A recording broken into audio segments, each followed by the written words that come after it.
Dear student, welcome again in study G पर। NCT ITP 4 ये BEd programme के हिंदी भाषा के प्रैक्टिस सेट में आज हम लोग मोस्ट इंपॉर्टेंट क्वेश्चनों की सीरीज देखेंगे जो कि लगातार आपके एग्जाम तक चलता रहेगा। आइए स्टार्ट करते हैं हिंदी भाषा के प्रैक्टिस सेट। व्यंजन कौन सा है ये बताना है आपको। द, ज्ञ, ड़ या ढ्र।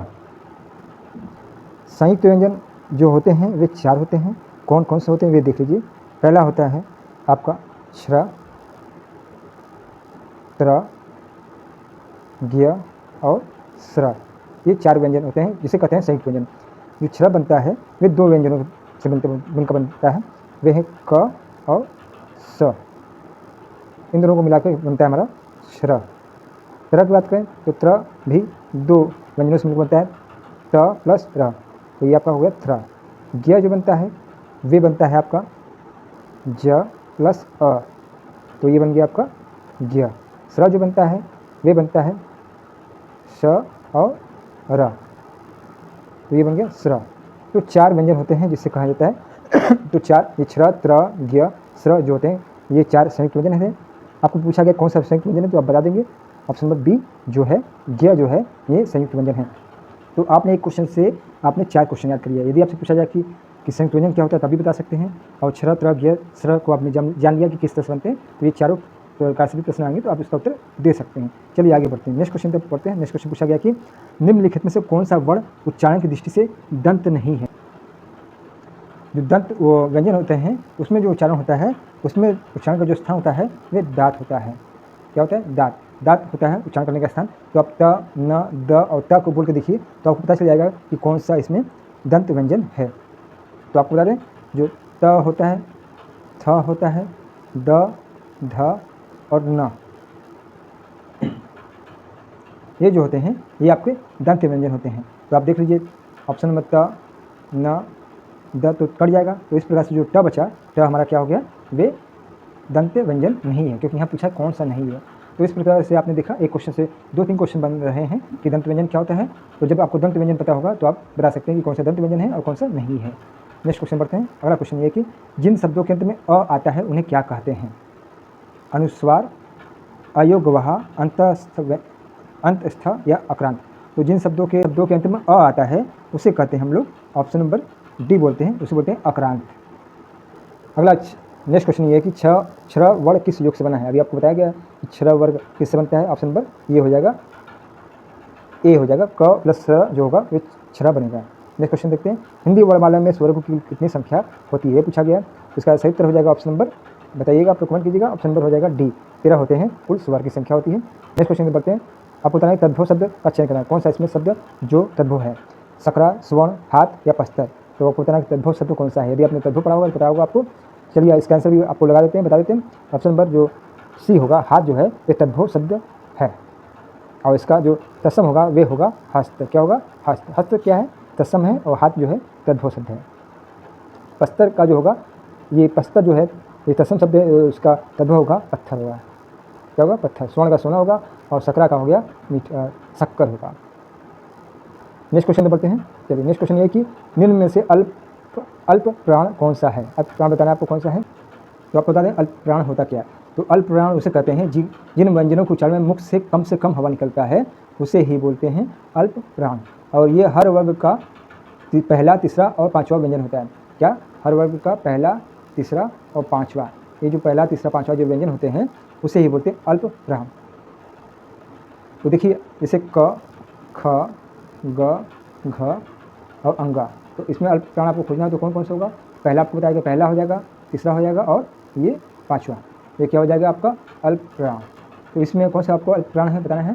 तो ऑप्शन नंबर जानते हैं, ऑप्शन नंबर 7 हो जाएगा, क और ग अल्प प्राण है। तो इस प्रकार से आप पता लगा सकते हैं कि अल्प प्राण कौन सा है। नेक्स्ट क्वेश्चन है कि निम्न में से नासिक के व्यंजन कौन सा है। नासिक मतलब जो नाक से बोलते समय नाक से ध्वनि आती है। तो श्र, अ, ञ, ग या ज। तो आपको पता है कि बोल के आप देख लीजिए। देखिए हिंदी में जो क्वेश्चन आते हैं ग्रामर में, उसमें आप जो भाषा से जो कि वर्णमाला से संबंधित होता है उसमें आप शब्दों को बोल कर देखिए। बोल कर देखेंगे तो आपको पता चल जाएगा कि ये किस प्रकार के व्यंजन है। तो ये जो इयाँ है ये नासिक की व्यंजन हो जाएगा। ऑप्शन नंबर बी हो जाएगा। नेक्स्ट क्वेश्चन है कि हिंदी वर्णमाला में अयोग वह वर्ण कौन सा है। अ, आ, इ, उ या अंग, अह। तो इसका राइट आंसर हो जाएगा ऑप्शन नंबर अह, अंग और आह जो है अयोग वह वर्ण है, ये भी ध्यान रखिएगा। नेक्स्ट क्वेश्चन है कि पानी पानी होना मुहावरे का क्या अर्थ है? चोरी, चारों ओर जल भरा होना, पतला होना, प्रसन्नचित होना या बहुत शर्मिंदा होना। तो पानी पानी होने का अर्थ मतलब होता है ऑप्शन नंबर डी हो जाएगा, बहुत शर्मिंदा होना। हिंदी शब्दकोश में क्षर का क्रम किस वर्ण के बाद आता है? आपको बताना कि हिंदी शब्दकोश में क्षर जो है वे किस क्रम का क्रम किस वर्ण के बाद आता है, किस व्यंजन के बाद आता है? ऑप्शन है क, छ, त्र या ज्ञ। तो इसका राइट आंसर हो जाएगा ऑप्शन नंबर ए हो जाएगा, क के बाद ही ये क्षर आता है। नेक्स्ट क्वेश्चन है वर्ण किन वर्णों के संयोग से बना है? अभी बताया गया आपको कि ज्ञ कैसे बनता है, तो आपको पता ही होगा। ऑप्शन नंबर हो जाएगा इसका बी हो जाएगा, ज और यहाँ जो होता है ये ज्ञ बनाता है। नेक्स्ट क्वेश्चन है कि अघोष वर्ण कौन सा है? अघोष वर्ण कौन सा आपको बताना है? अ, ज, ह और स। अघोष का पता लगाने के लिए तरीका होता है कि हर वर्ग का पहला और दूसरा जो वर्ण होता है वे अघोष होता है। अब हम जब बोलते हैं वर्ग, तो वर्ग मतलब होता है जैसे आपका क, ख, ग, घ, अंगा, फिर छ, छ, ज, ञ, फिर ट, ठ, ड, हाँ, तो ये वर्ग होता है। तो आपका क, ख, ग, घ और अंगा ये एक वर्ग हो गया, ठीक है। तो इसमें जो पहला है वे और दूसरा जो है ये क्या होगा? अघोष हो जाएगा। इसी तरह आप नीचे चलेंगे, च और छ ये भी क्या हो जाएगा? अघोष हो जाएगा। फिर इसी तरह ट और ठ भी अघोष हो जाएगा। तो आपको बताना है अघोष वर्ण कौन सा है। तो इसका सही उत्तर हो जाएगा ऑप्शन नंबर हो जाएगा डी हो जाएगा, स जो है वे अघोष वर्ण है। ये ध्यान रखिएगा कि अ, आ, ई सब इसमें घोष अघोष नहीं होता है, क्योंकि यहाँ व्यंजन की बात हो रही है। चलिए आगे बात करते हैं। आगे है कि घ का उच्चारण स्थान कौन सा है? मूर्धन्य है या कंठ है या तालु है? कंठ है या तालु है या दंत है? तो आप लोग घ शब्द को बोलकर देखिए, पता चल जाएगा कौन सा है। तो इसका सही हो जाएगा ऑप्शन नंबर बी हो जाएगा, कंठ।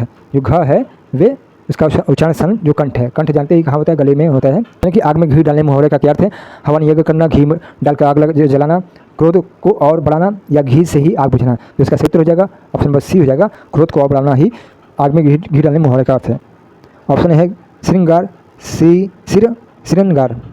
शुद्ध वर्तनी खोजना है। देखिए पहला दिया है श्रृंगार, दूसरा दिया है श्रृंगार, थर्ड है श्रृंगार या फोर्थ है श्रीगार। तो आपको बताना है शुद्ध वर्तनी आपको खोजना है। सबसे अच्छा क्वेश्चन आपके लिए है। तो चलिए इसका उत्तर बता दूँ आपको मैं। जो इसका सही उत्तर होगा ऑप्शन नंबर सी हो जाएगा, श्रृंगार। स्र के नीचे री बनेगा तो ये श्रृंगार बनेगा। तो इसका सही उत्तर हो जाएगा।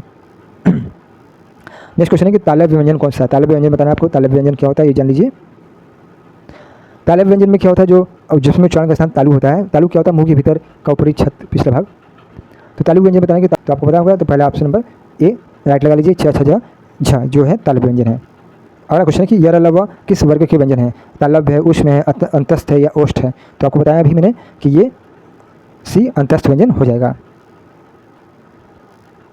यहाँ पूछा गया कि अनुनासिक का संबंध होता है केवल नाक से, केवल मुंह से, नाक और मुंह दोनों से, या इनमें से कोई नहीं? तो इसका सही उत्तर हो जाएगा ऑप्शन नंबर सी हो जाएगा, नाक और मुंह से ही संबंध होता है अनुनासिक का।